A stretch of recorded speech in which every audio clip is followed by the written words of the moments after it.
Hola a todos, vamos a iniciar la Martes Class de este mes de abril que tenemos planificado. En primer lugar, pedir un perdón que hemos tenido un poquito de lío con los cambios de horarios, dado que en el hemisferio norte se han cambiado los horarios en el mes de marzo y esta Masterclass la teníamos planificada y programada desde el mes de marzo, con lo cual nos ha pillado el cambio horario internacional.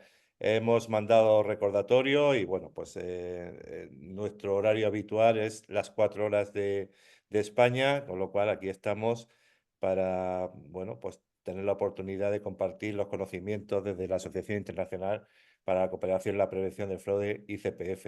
Mi nombre es Juan Ignacio Ruiz, soy el presidente de la asociación y para mí, pues, bueno, es un placer por darle continuidad y compartir conocimientos como los que vamos a en el día de hoy, ¿no? Que muy relacionados con la parte del cibercrimen. Vamos a darle paso para hacer la presentación a Mario Pulido. Mario, supongo que estarás por ahí. No te veo. Muy buenas tardes, ¿qué tal? Ya te veo. Un placer. A Mario para que Mario es responsable de comunicación de Codespace, que es un colaborador de la asociación ICPF, Exacto. y después pues él pasará a Ainhoa, que es nuestra ponente de hoy, para que nos deleite con todo su conocimiento. El proceso que hacemos es, los que ya estáis habituados a estas martes class, es que vais incorporando en la parte de preguntas y luego al final, cuando Ainhoa termine la exposición, se las plantearemos las preguntas. Eh, Sin nada más, Mario, toma la palabra y presenta a Ainhoa. Muy bien, pues nada, buenas tardes a todos y a todas. Como ya ha comentado, soy Mario Pulido, responsable de comunicación de la escuela Codespace, una escuela que se sitúa en Málaga capital, pero que trabajamos a nivel nacional e internacional. Y quiero daros la bienvenida y es un placer estar aquí en esta masterclass con un tema tan importante y actual como es el cibercrimen, ¿no? En el mundo real, con un enfoque muy práctico, ya lo veréis, sobre casos forenses y fraudes comunes tanto en empresas como en particulares. Hoy contamos con la participación de una compañía, de una gran profesional del sector, de Ainhoa Celaya, que es CEO de Lunamic y colaboradora habitual de nuestra escuela, de la escuela Codespace. Ainhoa cuenta con una amplia experiencia en ciberseguridad, análisis forense y respuesta ante incidentes, y nos va a ofrecer una visión muy realista y cercana de sobre cómo actúan los ciberdelincuentes y qué podemos hacer para protegernos eficazmente, ¿no? Aprovecho también para informaros que, bueno, que dentro de nuestra escuela Ecodespace ofrecemos una formación especializada en este tema, en ciberseguridad Red Team, y que ya hemos formado a más de 1.000 alumnos, alumnas en esta rama, que es una rama cada vez más demandada en el sector, enfocada en formar a perfiles capaces de pensar como un atacante para reforzar la seguridad desde dentro, ¿no? Desde dentro de la empresa. Si os interesa esta formación, este máster que tenemos de ciberseguridad, que yo estoy seguro de que os puede dar un buen camino profesionalmente si estáis interesados, pues durante la webinar, yo en el chat que vamos a compartir, que vosotros también nos daréis, preguntaréis todo lo que necesitéis, os compartiré lo que es tanto la información de nuestro máster, de nuestra formación de ciberseguridad, como también un enlace para que podáis contactar conmigo y yo puedo daros toda la información. Pues nada, sin más, os dejo con mi compañera Ainhoa Zelaya y muchas gracias a todos por estar aquí. Muchas gracias, Mario. Muy buenas tardes y gracias a Codespace y también a ICPF por esta oportunidad de dar estas pequeñas charlas sobre el mundo del cibercrimen desde un punto de vista real y auténtico. Todo lo que os contaré hoy son casos reales. Y bueno, sin más, como tenemos poquito tiempo, empezamos. Y quería contaros, bueno, estos días veía yo esta noticia que dice que hay unas 10.700 estafas informáticas al día y una impunidad del 99,5%. Al final lo que viene a decir es que, por un lado, solamente se denuncia 1 de cada 5 ciberdelitos, cosa que es tremenda. Muchas veces ocurre que la gente no sabe dónde tiene que acudir. En ese sentido, por ejemplo, estaba comentándoselo antes, ESPF tiene en su página web un apartado donde se aglutinan los distintos canales que hay para poder hacer las denuncias, porque uno muchas veces no sabe si a la Guardia Civil, a la Policía Nacional, al INCIBE, a la Agencia Española de Protección de Datos. Y me ha parecido súper interesante y os he puesto aquí este enlace para que lo consultéis y si algún día, esperemos que no tenéis que hacer uso de ellos, pues sepáis dónde tenéis que acudir.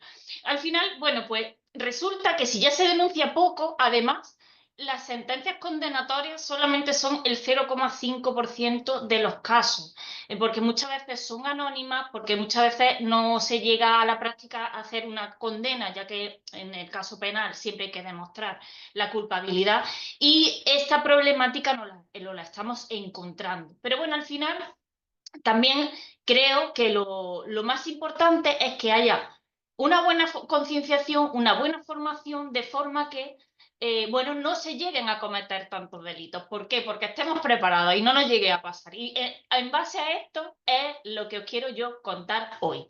¿Cuál es mi trabajo? Mi trabajo consiste, yo soy ingeniera de telecomunicación y llevo aproximadamente 10 años trabajando como analista forense, como perito TIC. ¿Qué es lo que yo hago? ¿A qué me dedico? Bueno, pues a coger todas las pruebas digitales, cualquier prueba que esté en alguno de los elementos que veis aquí en la transparencia, que es, bueno, lo que es las diferentes entornos de prueba que puede haber. Pueden estar en un móvil, pueden estar en un teléfono móvil, pueden estar en un ordenador. Bueno, pues esas pruebas, adaptarlas para que las pueda entender un tribunal. Y también muchas veces para que la víctima pueda demostrar lo que realmente le ha ocurrido cuando las unidades de las fuerzas y cuerpos de seguridad están saturadas. Entonces, os quería contar en este caso casos reales, cosas que están pasando, cosas que, bueno, pues si ya tenéis advertencia os pueden ayudar.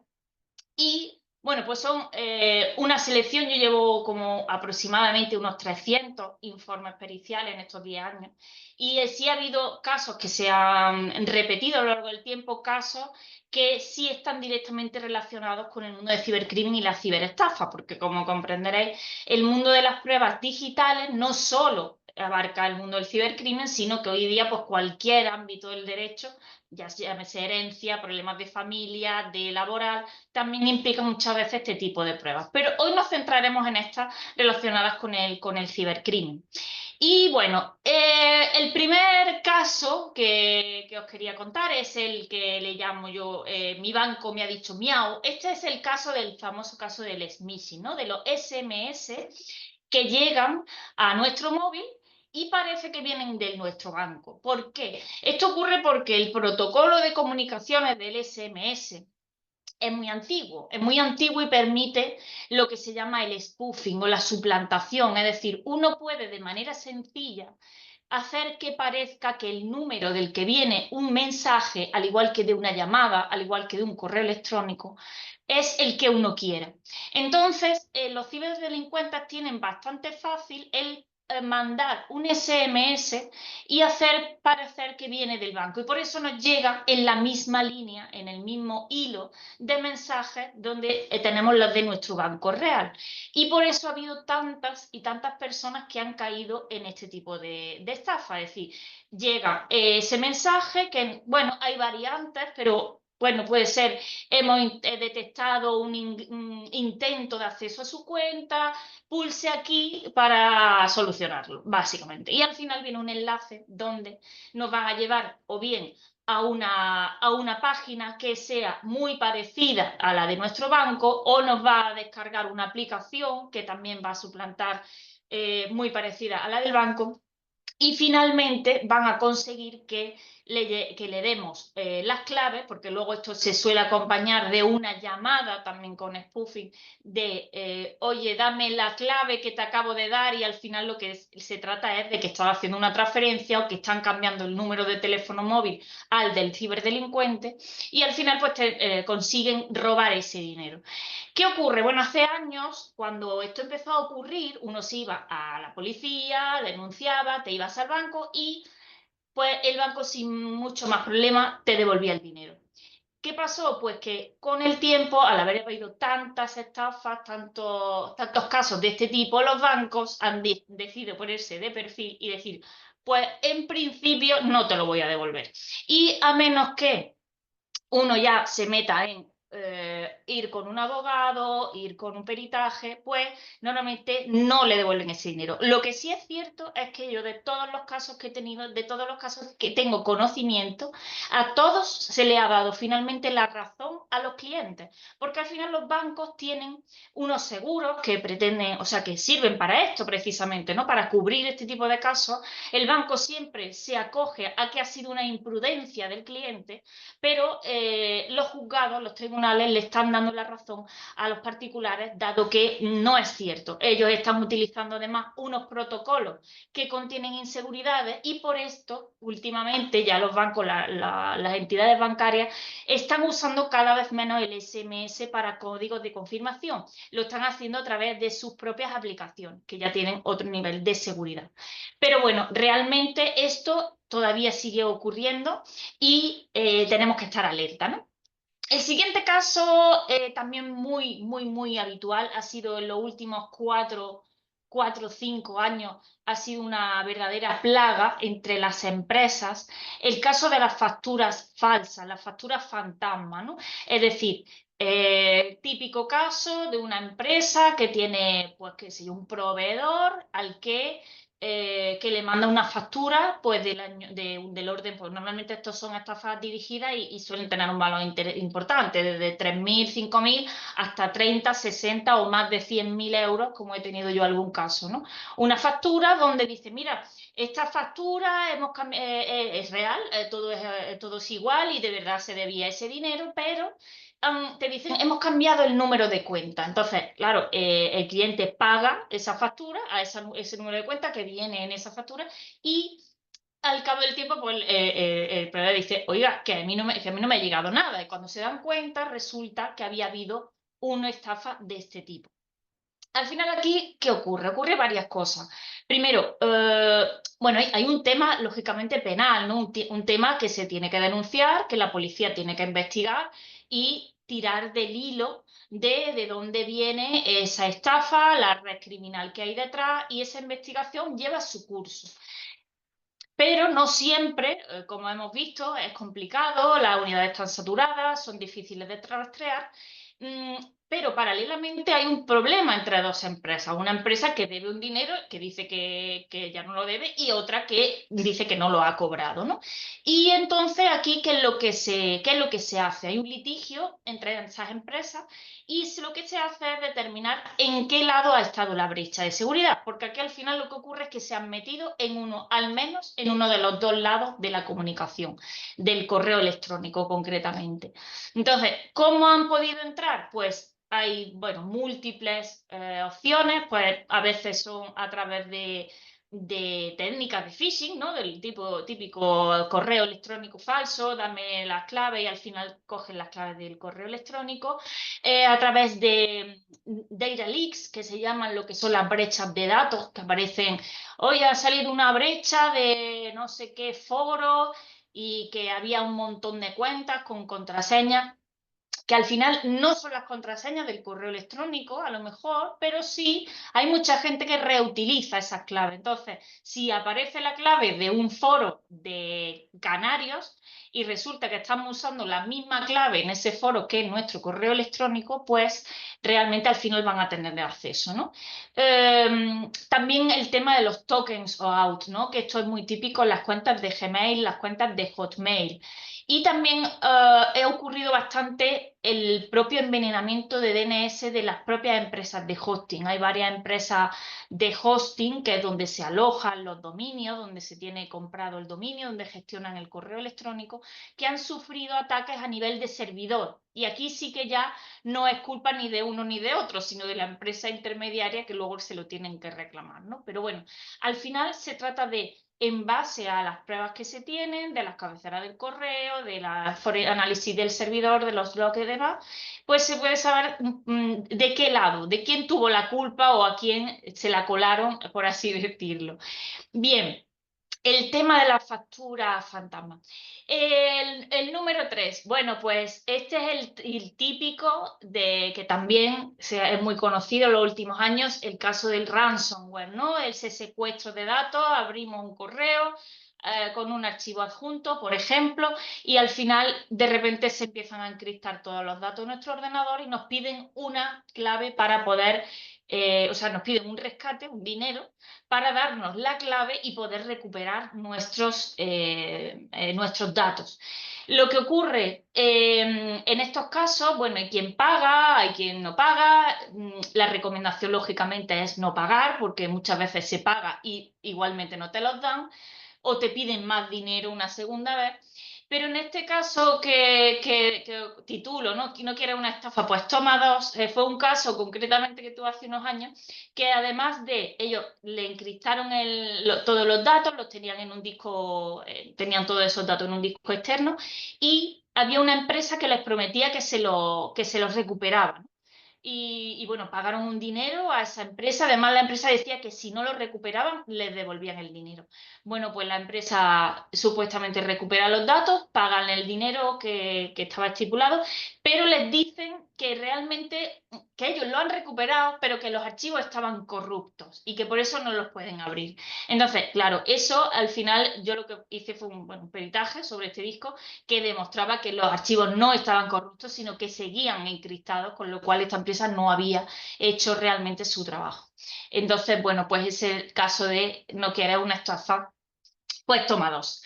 El caso del tonto motivado, este es, bueno, no solamente se roban dinero, no solamente se roban datos, sino que muchas veces también los ciberdelincuentes buscan robar los recursos de las empresas. ¿Y a qué me refiero con esto? Bueno, pues claro, ellos para cubrir sus huellas hacen uso de servidores legítimos, de ordenadores, de equipos que no están metidos en listas negras ni que están relacionados con ningún tipo de delito, y que en el caso de ser rastreados, pues no les lleven a ellos directamente, sino que sea la empresa la que actúe como pantalla, ¿no? Por así decirlo.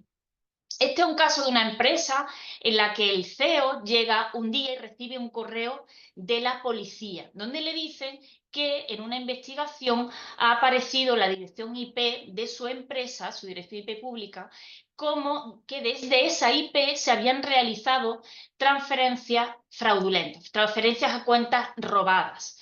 Y que sí, por favor, que entendían, la policía le decía, entendemos que esto habéis sufrido un ataque, vosotros también, os han hackeado a vosotros, y entonces os han suplantado vuestra identidad, han entrado en vuestros equipos y lo han hecho desde ahí. Entendemos que eso es lo que ha ocurrido, pero os pedimos que por favor nos ayudéis a seguir tirando del hilo, a analizar vuestros equipos para poder discernir o encontrar dónde está la siguiente pista para seguir tirando. Bien, pues esto el CEO se lo manda al administrador del sistema, ¿no? A la persona que tienen allí responsable de los sistemas informáticos, y bueno, pues le dice, mira que aquí viene la poli, que es una cosa de IP, tú contéstale que yo no me entero, qué es lo que quieren, tú tal. Y el informático no se le ocurre otra cosa que decir, ¿cómo? No, a mí esto no puede ser, que ellos nos hayan hackeado, porque yo le tengo puesto un sistema súper seguro, y entonces pues es imposible que nos hayan hackeado. Siguiente cosa que ocurre, pues que se llevan detenido al CEO de la empresa. Y es aquí cuando, bueno, contactan conmigo para hacer un peritaje también, para intentar, bueno, defender a este hombre. Efectivamente, había habido una intrusión a través de escritorio remoto por la noche con los equipos encendidos, porque a veces te dejan y tal, y había habido efectivamente una intrusión, ¿no? Y al final pues fue liberado, fue absuelto, porque a este hombre lo acusaban, claro, de estafa continuada y pertenencia a banda criminal. Entonces, bueno, es importante contar con buenos profesionales y que muchas veces el ego no esté por encima de los intereses o del bien de la empresa. El caso número 5, este es un caso también, además de aprovechar los recursos de la empresa, los ciberdelincuentes también utilizan lo que se llaman las mulas. Las mulas pues son personas que están en medio y que sin saberlo colaboran o contribuyen a que se realicen esas estafas, esas transferencias, a cambio a veces pues, de ofertas y de ganchos, como es el caso de lo que le pasó a este chico. Este chico ve un anuncio en internet que te dice gana dinero, gana 100 euros gratis o 150 euros gratis, ¿no? Y vale, pues oye, pulsa, vamos a ver. Entonces a él le pedían simplemente que solo se tenía que bajar una aplicación, registrarse con la aplicación, con sus datos y autentificarse en una aplicación de tema de criptomonedas, de trading y tal, y ya está. Luego borra la aplicación y te pagamos 150 euros. Y al chico le pareció una buena idea. Le pareció una buena idea, lo hizo, de hecho, y bueno, pues nada, él hizo exactamente eso, descargó su aplicación, le dio las claves a la persona con la que contactó por internet y bueno, después borró la aplicación y le pagaron sus 100 o 150 euros y tan feliz.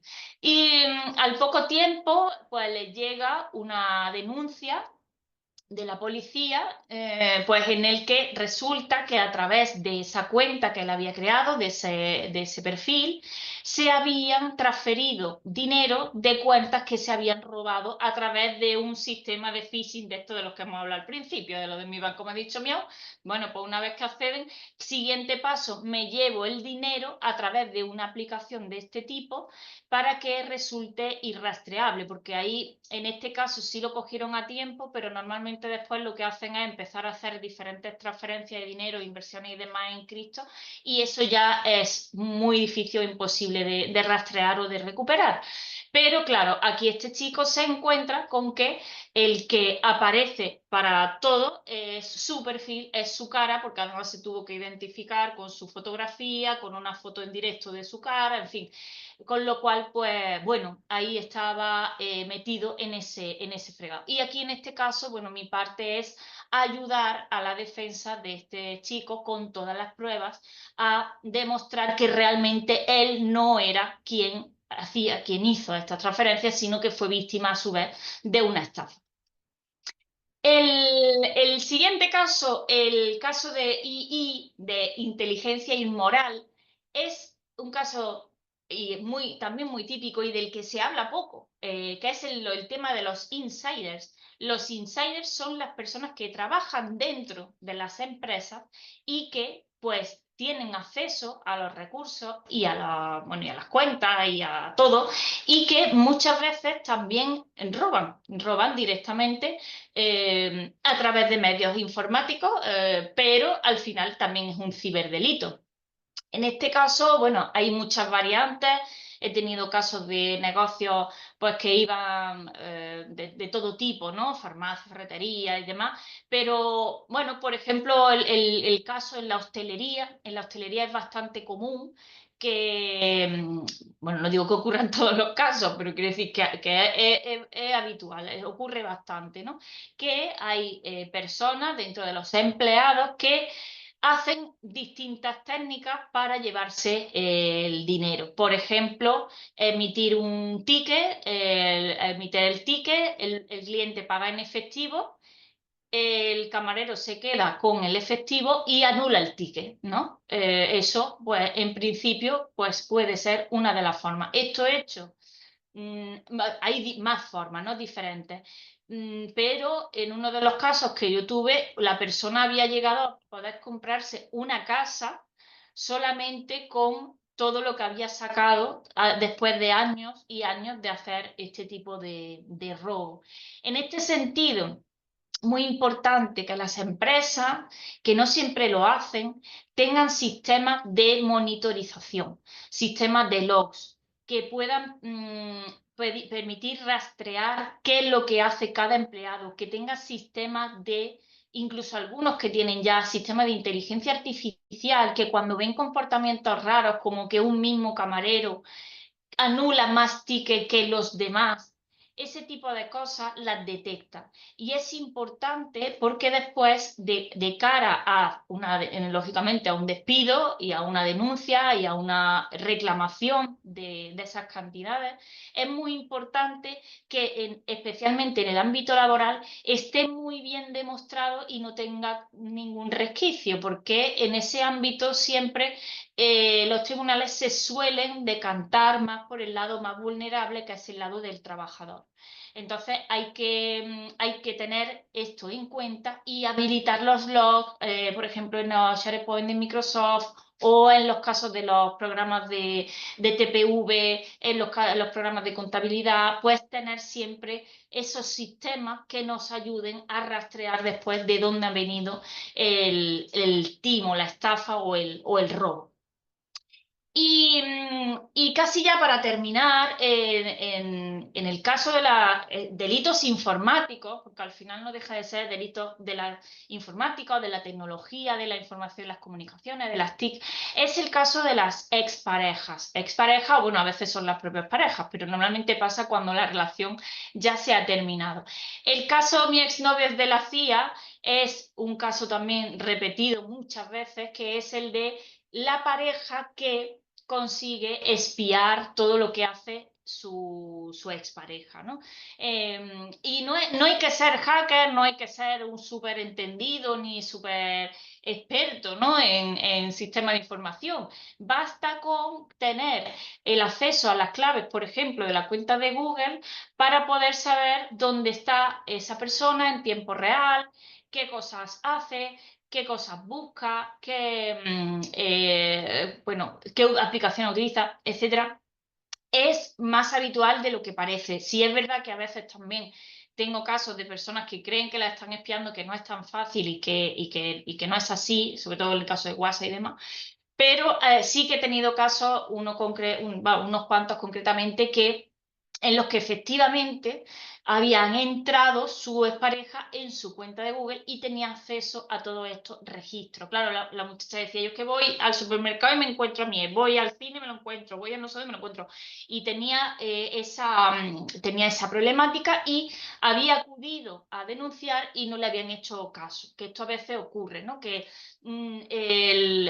las fuerzas de cuerpo de seguridad están llenas de fantásticos profesionales, pero muchas veces están saturados, a veces no prestan la atención adecuada y muchas veces en esos casos es importante ir a un perito, por ejemplo, que les haga un informe previo que sí les pueda ayudar a que ya le hagan caso, que le diga, sí, mira, sí tiene esto, tiene al acceder a los registros de dispositivos, aparecen distintos teléfonos, distintos ordenadores que no son suyos.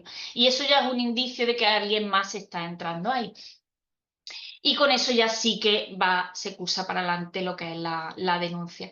Y no solo los novios, también las exnovias hacen cosas malas con las parejas. Y es, por ejemplo, el caso de la exnovia vengativa, fue una chica que además había denunciado a su expareja por maltrato, por no sé qué, y que realmente este muchacho negaba todos los hechos, decía que él no había hecho nada, pero bueno, finalmente tenía una orden de alejamiento y de repente la chica denuncia que le están llegando a Instagram mensajes de él, mensajes pues de todo tipo, amenazantes, etcétera, etcétera. Y claro, esto es una vulneración de la orden de alejamiento, con lo cual el chico fue detenido y estuvo detenido en el calabozo, estuvo una noche. Porque es una vulneración de esa orden de alejamiento, porque supuestamente él le había escrito mensajes a ella por Instagram, desde su perfil. Y es cierto que los mensajes se habían mandado desde su perfil, pero sí es verdad que aquí yo les pude ayudar en el sentido de que, como tú puedes pedirle a Instagram tus datos, en esos datos aparecían las direcciones IP desde las que se habían enviado los mensajes. Y aquí ocurrió que la dirección IP era de la casa de la propia chica, es decir, ella misma con las claves del chico, que en algún momento pues las tendrían porque comparte ordenador, porque te las sabes, etcétera, pues le había tenía sus claves y ella se metía en el perfil del chico y se mandaba a sí misma los mensajes amenazadores, etcétera, etcétera. Al final este chico pues fue lógicamente absuelto y bueno, pues es un caso más de los que estamos viendo, que también yo entiendo que se engloban dentro de los delitos informáticos, delitos tecnológicos. Y bueno, justo las 4:30, con esto voy a terminar. Bueno, si os gustan estos casos, yo escribo una newsletter en peritagestic.com. Si os apetece suscribiros, todas las semanas escribo un caso real, anonimizado, como es lógico, todos los casos están anonimizados. Y pues nada, simplemente agradeceros vuestro tiempo y estoy encantada de atender vuestras preguntas. Muchas gracias, Ainhoa, por compartir tu experiencia. Bueno, animamos a los participantes, a más de 100 participantes que están visualizando la webinar, pues que si tienen alguna duda, pues la vayan plasmando en la parte de preguntas y respuestas, ¿no? Tenemos una, pero yo quería antes pedirte también, dado que tu experiencia, Ainhoa, llevas mucho tiempo en esto y es verdad, bueno, todos los casos que has dicho pues son reales porque es que lo has vivido en primera persona, pero sí que nos aconsejes, porque no solamente las empresas, sino las personas en el día a día sufrimos muchas clases de estos delitos, ¿no? Ujú. Es obvio, pero danos un poquito de recomendaciones de las más básicas a un poquito más sofisticadas para ver si cómo nos podemos prevenir, porque todos el correo electrónico, en el WhatsApp, por tierra, por mar y por aire, estamos sufriendo este acoso bueno, pues, de intentar apropiarse o de dinero, de datos o de cualquier información que no es la normal que se pueda aportar a un tercero. Efectivamente, sí. Lo cierto es que cada vez los sistemas en sí, los sistemas de información, sobre todo si utilizan empresas serias, grandes, son cada vez más seguros y están más blindados ante lo que sería, por ejemplo, los ataques de fuerza bruta y ataques, digamos, más que requieran unos conocimientos grandes de programación. Hoy día, el 99% de los ciberataques o de las estafas se dan por la imprudencia o por el engaño, la ingeniería social a las personas. Entonces, ¿cuál es la mayor recomendación que puedo dar? Desconfiar. Desconfiar de un SMS que viene extraño, de un correo, aunque parezca que de verdad hemos cambiado el número de cuenta. Todo este tipo de cosas realmente vienen porque la persona en un momento dado se ha creído una historia y ha dado el acceso. Es decir, eso es el consejo más importante. Y segundo, formarse, o sea, informarse. Poco a poco se va concienciando más, ya, bueno, pero van saliendo cosas nuevas. Y al final, como digo, los ataques, salvo los que son muy, muy dirigidos, que van a lo mejor a personas muy importantes, presidentes de gobierno, empresas muy grandes, los casos que ocurren en el día a día son, sobre todo, se basan en eso, en vulnerar la confianza y en engañar, ¿no? Engañar a las personas. Y eso es lo que puedo decir. Realmente teníamos muy poquito tiempo, media hora solamente. Podemos dar unas pinceladas. Es verdad que me podríamos haber hablado mucho de herramientas, de consejos, de tal, pero bueno, igual para en otra ocasión. Bueno, en este caso ya digo, era un poco de introducir y lo que aprovechamos es en estos restantes tiempos, hasta los 20 minutos restantes, pues es para concretar preguntas Ujú. que surjan para el interés de los asistentes, ¿no? Aquí Sí. una de las preguntas que nos hace un asistente es, ¿alguna recomendación para las organizaciones que permiten el uso de dispositivos personales para efectuar labores? Es decir, que traen la gente su ordenador, su teléfono, o ¿qué considera? Lo suyo, claro, es que eso tiene una doble, una doble contrapartida, ¿no? Es decir, bueno, tú traes tu dispositivo, yo no me gasto el dinero en ponerte a ti el ordenador, pero luego no puedo controlar porque al final es tu dispositivo, qué es lo que haces con ello, ¿no? Yo entiendo que las empresas serias tienen que tener sus sistemas, sus firewall, sus equipos tienen que pasar una serie de criterios y, por supuesto, no tener los usuarios permiso de administrador, que solo el administrador del sistema pueda instalar, porque con eso te evitas un montón de problemas. Es decir, que aunque el usuario quiera, porque le han engañado y quiere instalar una cosa, no pueda hacerlo, que es otra de las cuestiones, ¿no? Bueno, al final una factura, si el de administración dice pagarla, la paga, ¿no? Pero, por ejemplo, en el caso del ransomware, pues sí que es verdad que si el usuario no tiene ese permiso, pues al final no lo va a poder utilizar herramientas pues como ese tipo, ¿no? De tipo firewall, como los endpoint, los SharePoint, etcétera, que permitan monitorizar el tráfico del sistema, los logs del sistema, qué hace cada uno. Si no es, hombre, hay que poner unos requisitos, no se puede estar con Dios y con el diablo, por así decirlo. Muy bien. Nos pregunta Amalia Sánchez que cuál es el blog. Supongo que es el que tienes aquí en la pantalla, ¿no? Sí, peritagestic.com es un proyecto que llevo un año más o menos le escribiendo una newsletter, un correo que se manda semanalmente.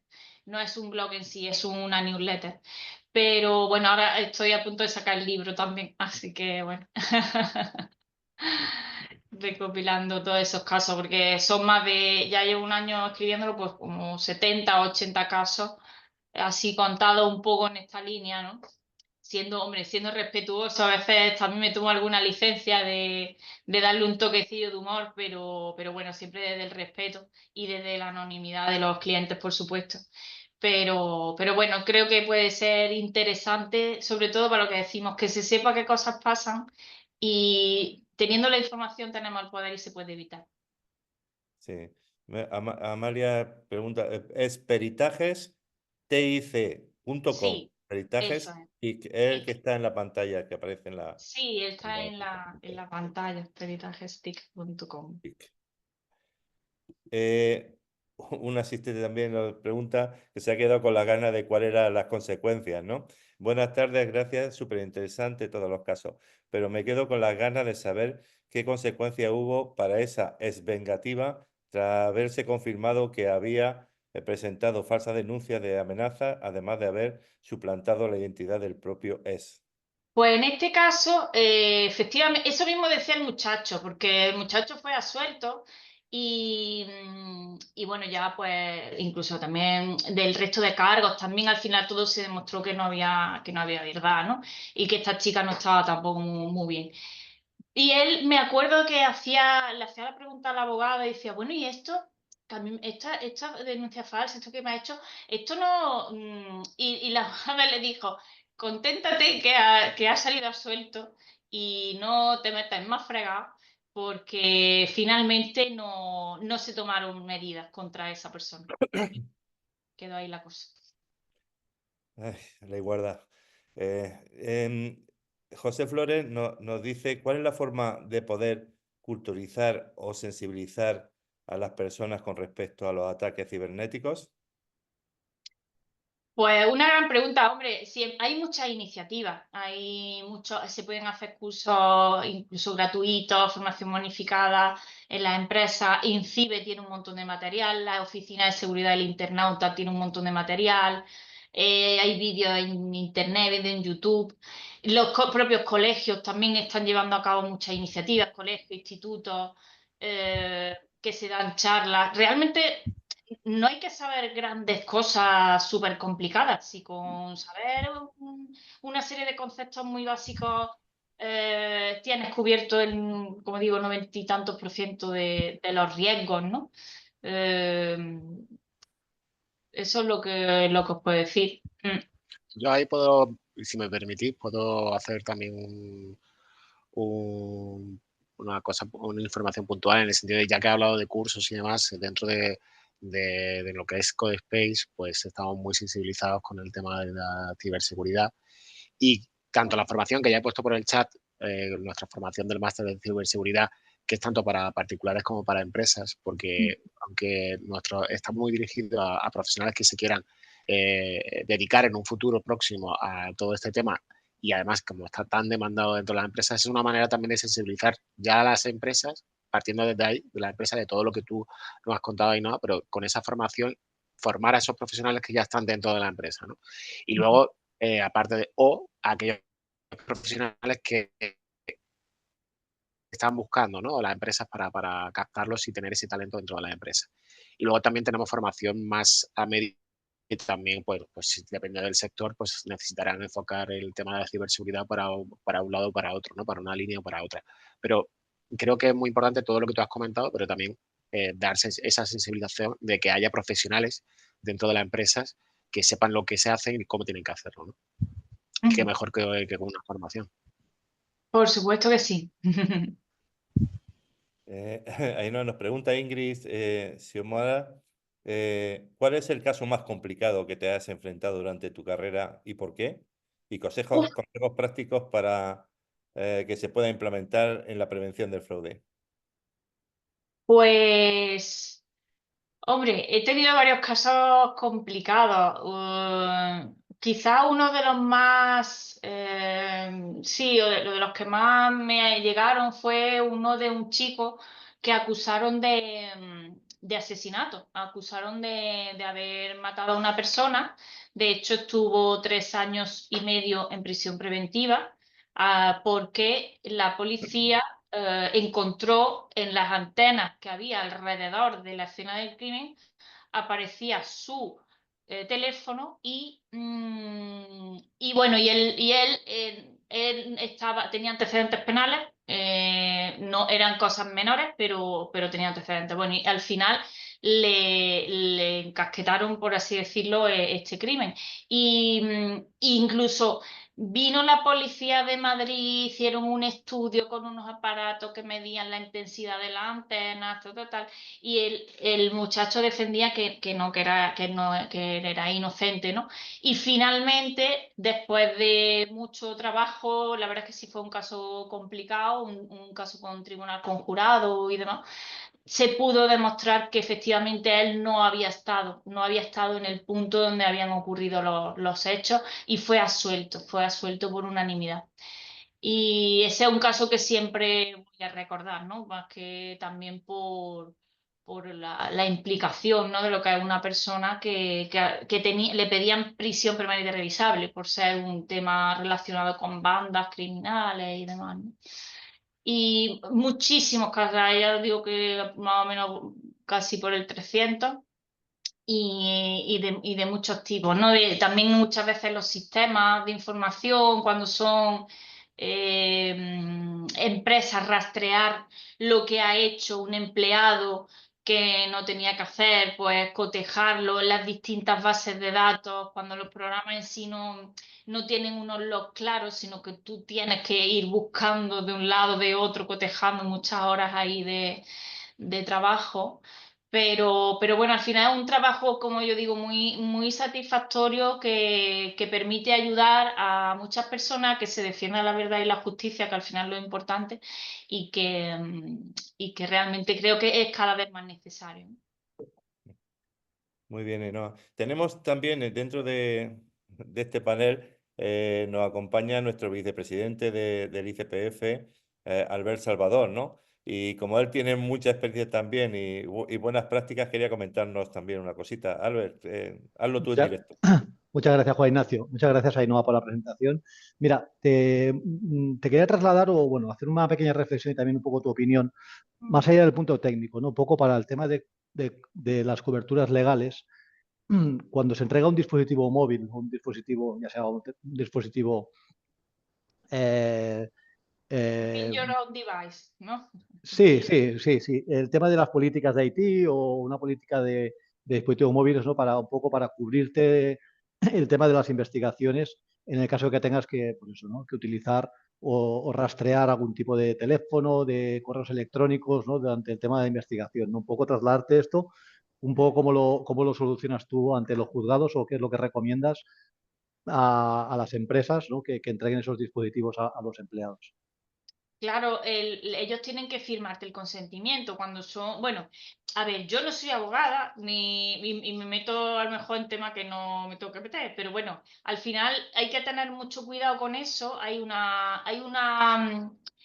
Un test que le llaman el test de Barbulescu, que fue aprobado por el Tribunal de Derechos Humanos Europeo y demás, donde se hacen una serie de preguntas en las cuales una empresa, si puede o no, acceder al dispositivo de un empleado. Llámese correo electrónico con su nombre, llámese el ordenador que utiliza, porque al final no está claro dónde está la línea entre la privacidad, como si fuera una taquilla personal, y el interés legítimo de una empresa o de un delito. Bueno, si es un delito y actúan fuerza y cuerpo de seguridad con una orden, ahí ya no hay nada que decir, ¿no? Pero cuando son temas por ejemplo, pues eso, causa de despido y demás, hay una línea difícil a veces, ¿no?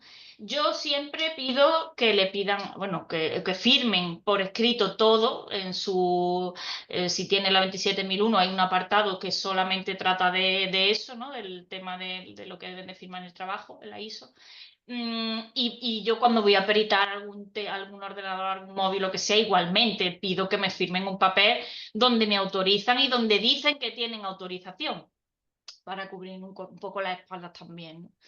Pero es cierto que a veces no se tienen en cuenta estas cosas, o no, y claro, luego vienen los problemas y viene la invalidación de lo que se ha conseguido, incluso te puedes meter tú en un lío, en fin. Veo que asientes, con lo cual sabes de lo que te estoy hablando. No, que está muy bien la parte técnica, pero que luego también un poco Sí, es la reflexión esta, ¿no? De también cubrirnos con la parte cierto. legal, de firmar esas políticas, ¿no? Por los empleados Mm. o bien cuando entran a la empresa o bien cuando se les entrega un dispositivo Claro, móvil. lo ideal es cuando entran a la empresa un protocolo con una serie Correcto. lo mismo que se hace el acuerdo de confidencialidad, pues todo ese tipo de Y cosas. luego lo que decías tú, pues el uso al final de poder monitorizar pues un poco la actividad de los empleados, al final pues hay un tema que en los tribunales, yo tampoco soy abogado, pero bueno, alguna sentencia me he leído por ahí y al final hay un tema que es la proporcionalidad, ¿no? Un poco Eso. de darle uso proporcional a ese acceso que tenemos, ¿no? O que los de sistemas tenéis a las empresas, ¿no? Pues hacer un uso proporcional de esa información, ¿no? Entonces un poco, Sí. os lo dejo encima de la mesa porque creo que es importante, como tú bien decías.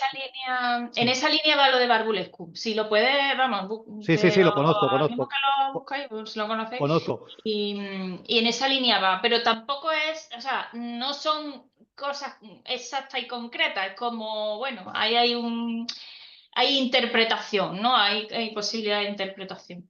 Perfecto. Simplemente dejar el tip un poco para que la gente, más allá de la parte técnica, Mm. pues tenga en cuenta esa parte legal, que a veces, como tú bien dices, haces todo el trabajo y luego te queda invalidado la prueba por algún tipo de factor legal, ¿no? Y al final es un gran inconveniente, ¿no? Al final. Sí, cierto. Mm.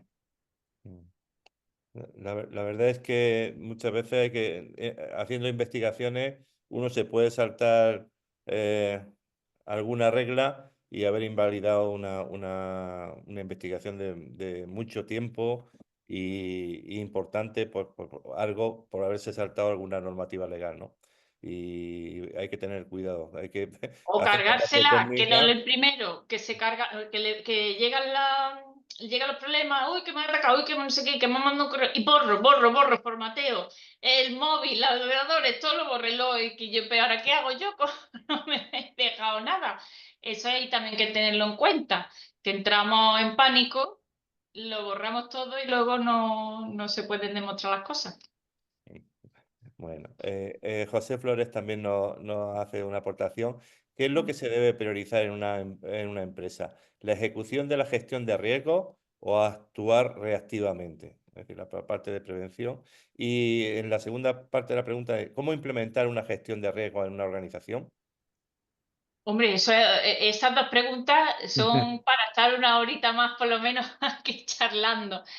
El tema, bueno, un sistema de gestión de riesgos te lo describe perfectamente la ISO 27001, 27002, ¿no? Con las certificaciones. Es una guía, por así decirlo, de cómo implementar eso en cualquier organización. Eh, distintos niveles, ¿no? Y la otra pregunta era si se debe priorizar la... Sí, la parte reactiva o es mejor la ejecución de la gestión de riesgo, prevenir que curar. Hombre, prevenir siempre es mejor, prevenir siempre es mejor que curar, en mi opinión, ¿no? Siempre, hombre, hay que tener previsión de, pues si ocurre un desastre, pues también tener los mecanismos para actuar, como igual que tenemos seguro de coche, pues por si por un día pasa algo, esperemos que no pase, pero por si un día pasa algo, saber por dónde tirar. Pero efectivamente lo ideal es que no haya que utilizarlo nunca. Mm. Muy bien, bueno, agradecen, ¿no? Hay varios agradecimientos.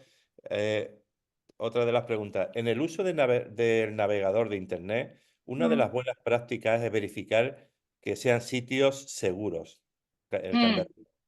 Pero hace algunos meses observé que en un sitio fraudulento que pretendía recabar información personal y tenía el certificado de seguridad. ¿Han visto Ya. este tipo de casos en su Sí, región? porque ahí hay, Ujú. claro, es que ahí hay confusión. El candadito, el HTTPS, no quiere decir que la página, quiere decir que la página encripta la información que se manda. Quiere decir que si tú estás en una cafetería y con una red wifi y hay un tío al lado, pues la información que tú le mandes a un tío al lado, ennifando tu tráfico, lógicamente, la información que tú mandes a esa página web, ese tío que está escuchándote en la wifi no va a poder ver lo que tú le estás dando. Pero eso no quiere decir que la página web sea legítima ni sea aunque tenga el candadito. Eso es muy importante distinguirlo, ¿vale? Si es verdad que a día de hoy ya una página web que no tenga el HTTPS, casi que los navegadores no te dejan ni abrirla, porque además queda muy mala imagen, en fin, casi nadie hoy día ya no tiene el HTTPS. Y como digo, muchos navegadores te dicen, este sitio es como dice, es inseguro, es no sé qué. Realmente no es así. Lo único que ocurre es que el tráfico que se pasa con esa página web se manda en plano. Eso es lo que tiene el HTTP respecto al HTTPS, ¿no? Pero por lo demás es tan segura o tan insegura como tenga que ser. O sea, no debemos confundir esto. Vemos el candadito y ya decimos, esta página es buena. No, no es así. Pues muchísimas gracias por la aclaración. Arantxa Bustos del Campo también nos hace un comentario. Las empresas deben tener firmado con sus empleados un protocolo para poder monitorizar sus equipos. Los detectives que hacemos investigación forense, a menudo apoyados por peritos, pero siempre como legitimados para la investigación, lo exigimos. Si no, Mm. como dice Noa, no es válida la investigación. Claro, claro, eso es muy importante. Uno no puede entrar donde, aunque a veces las empresas lo pretenden, pero como digo, yo me suelo salvar o sea, le suelo pedir que hagan un papelito. Que luego también muchas veces monitorizar no quiere decir, hay distintos grados, ¿vale? De monitorización. No quiere decir que te tengas que meter en el correo a nivel de contenido o a nivel de, sino saber que tal día se mandó un correo de aquí a aquí. A lo mejor solamente con saber eso es suficiente para demostrar un hecho y eso no invade la privacidad, lo que son el registro de logs, ¿no? De los correos. Un último comentario que me ha surgido la duda y no ahora, Mm. cuando la empresa, porque hay casos bueno, hay sentencias que lo han dicho así, cuando la Mm. empresa es la que pone el ordenador y los medios de comunicación y advierte desde el primer momento Mm. que los medios son para uso del trabajo y Mm. no pueden hacerse uso personal, que la empresa tiene sus mecanismos de monitorización, etcétera, etcétera. ¿Hay alguna regla, algún límite que la empresa no pueda poner y que las personas puedan utilizar Sí. los El- mecanismos que le pone la empresa a su disposición y la empresa no pueda cruzar mm. esa línea?